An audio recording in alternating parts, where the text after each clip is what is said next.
Hey, this is the Mortgage Old Gangsta. I want to illustrate why you never roll the equity you've earned from selling your existing home into your new home purchase. Okay, you only put down the minimum your loan program requires, and you need to look at the logic behind this. I've got a true story about a family member I want to tell. He got a new job with Fruit of the Loom. He had an existing home in South Jordan, really nice, had 200,000 or so in equity, and he put down 200,000 on his new home in Bowling Green, Kentucky. I should have stopped him and I didn't. Well, in Bowling Green, Kentucky, it's a smaller town, maybe 40,000 folks. There's only one major employer in town. And so, as you might imagine, on the nice side of town where all the executives live, they all are basically from Fruit of the Loom. Well, my family member's been there for maybe 6 weeks, and the company files for bankruptcy. Okay, my family members moved his home out there, put him in new schools. They've moved in, and then here they are, and I get a phone call. And there is some mass panic amongst the executives. What are they going to do with their homes? I mean, where are they going to go find a job? And then who's going to buy their homes? There's only one big employer. So here is a time of truth. So let's take a look at the situation and maybe what could have been done. Let's view it from the bank's standpoint, and then let's view it from my family member's standpoint and how we could have set him up. Um, so of course the homes could go on the market, and they did start going on the market. So let's discuss, say there none of these homes are selling because there's no one to come in and buy them because there's only one major employer. So if you're the banker and you've got three homes that you have lent on, which one of these homes are you going to foreclose on first? So home number one, worth a $500,000. The homeowner owes 475. So that home is loaded up with a mortgage.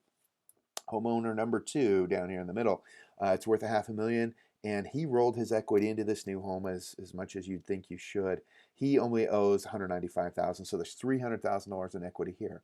And then home number three, worth $500,000, and he only owes 400,000, so there's a little equity there. But if you're the banker, which of these homes do you act on first in a foreclosure situation?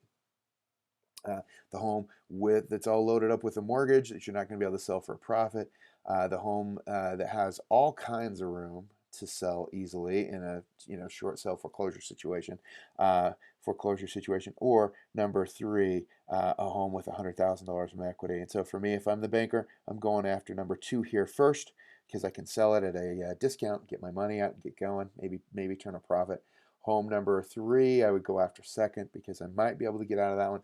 Home number one, I am not touching. I can't get anywhere with it. That one's just going to have to sit.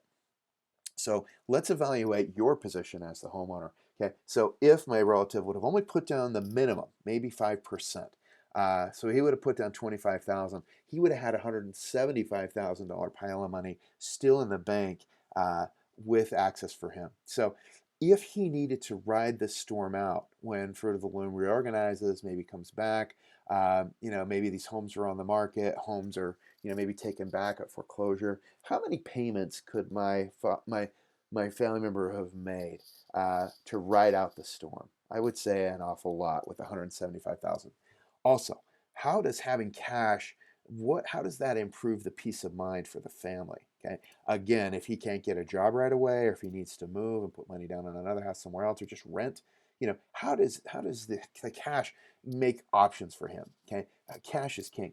But what if he decides that he wants to start a company or move somewhere else? I mean, cash does just creates opportunities and gives people flexibility in life.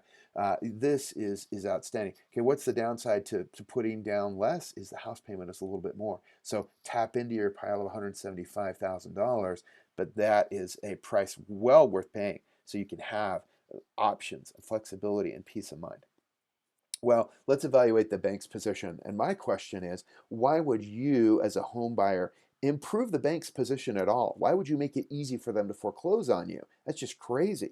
Okay, do just enough to get the loan and nothing more. Okay, it's easier for the bank to take a home back and sell it if it has a lot of equity. And if your home has no equity in it because you put down the minimum, I promise you they're going to work with you if you're having a hard time making payments. So, of course, here it is again. Why would they work with someone on slow payments? Well, because there's no equity. If they can't access the equity, they're going to take whatever payments that you can make. So again, someone with equity, they'll move right through a short sale or foreclosure and get you out and convert that asset. So for the bank, they love it when you improve their position by putting down a bunch of money. And this is a truth that will never change. Cash is king. So protect yourself. Why would you use your money and lock it up in debt equity in a home when you can protect yourself, have money to make payments in the future, have money to go do other things, have money, to pay for college, to pay for weddings, and not have to go get a loan to do it?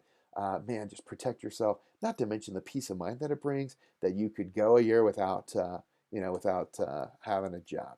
Also, again, the downside to it, maybe your payment's a little higher. Well, I'd say it's well worth it if you need to draw down on that cash just a little bit. Well, let's talk a little bit about keeping the equity and putting down just the minimum. Let's compare payments and let's talk about how this will really affect you in your life moving forward.